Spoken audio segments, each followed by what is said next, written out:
We get a few more stats for the other estates, but the most important is, of course, the power of the given estate. Here you have information about what it affects, different for each estate. Next is the estate satisfaction, which you can also observe here. Try to keep satisfaction usually above 50%. Trouble starts below 25%. Now review the privileges one by one. Notice that every privilege increases, first, the target satisfaction of the estate, and also usually its power. Below that, you have information about what bonuses or penalties the privilege gives and how it changes values in Castile. We can grant privileges by clicking this option and choosing from the list. For example, I am now granting one privilege to the burghers, urban development grants, which will increase satisfaction by 5%, power by 50%. But more importantly, it will influence development growth in all my locations and push me toward innovativeness. However, it has consequences. The other estates won't like it and it costs us 5 legitimacy. When I grant this privilege, note that current burger satisfaction is 50% and it drops to 40%.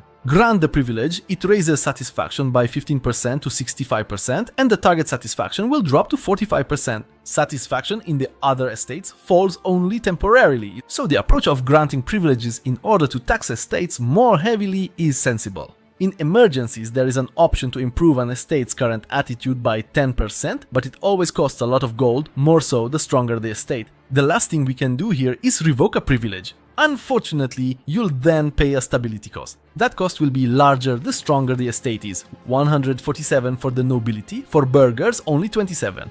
As a rule, you don't usually revoke privileges, you just grant them cautiously. The final tab is laws. Your country's laws work similarly to privileges but apply to the whole country. They give you bonuses or penalties and affect the estates, their power, and the values your country holds. You can change laws at any time, but doing so incurs a huge stability cost. There's a better way to change laws through parliament actions, and I'll show you that later in the guide.